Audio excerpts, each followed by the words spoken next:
Pada zaman dahulu, hiduplah seorang anak bernama Sangkuriang yang lahir dari seorang putri raja yang bernama Dayang Sumbi dan seekor anjing bernama Tumang yang sebenarnya adalah titisan dewa.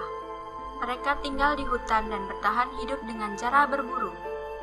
Suatu hari, Dayang Sumbi ingin sekali memakan jantung rusa. Disuruhnya Sangkuriang untuk berburu di hutan dengan si Tumang. Tak kunjung melihat buruannya, Sangkuriang akhirnya melihat seekor babi hutan melintas. Babi itu adalah kenalan Tumang yang bernama Wahyu Huang.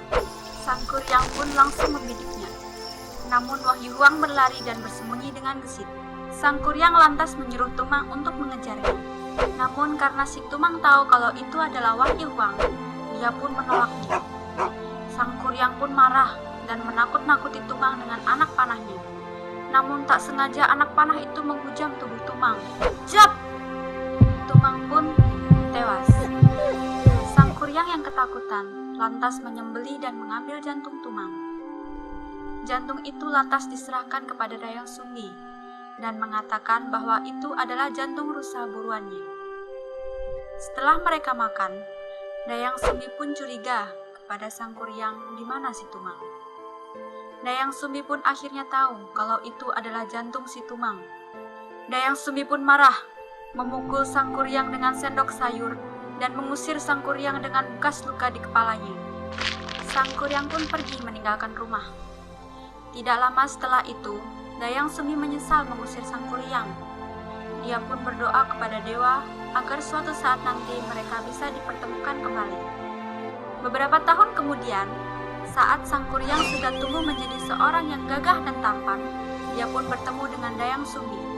Dayang Sumbi tetap terlihat cantik dan awet muda. Keduanya tak menyadari satu sama lain dan jatuh cinta.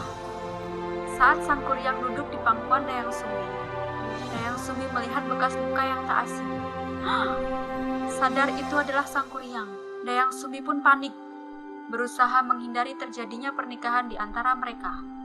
Dayang Sumbi pun memberi syarat yang mustahil dilakukan kepada Sangkuriang, yaitu membuatkan danau lengkap dengan perahunya dalam waktu 1 malam.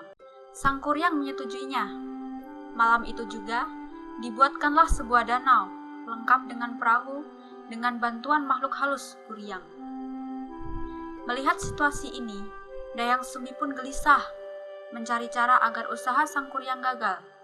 Dayang Sumbi pun membentangkan kain-kain tenunannya di arah timur. Kain-kain itu pun bercahaya dan membuat makhluk-makhluk Buriang ketakutan. Mereka pun melarikan diri.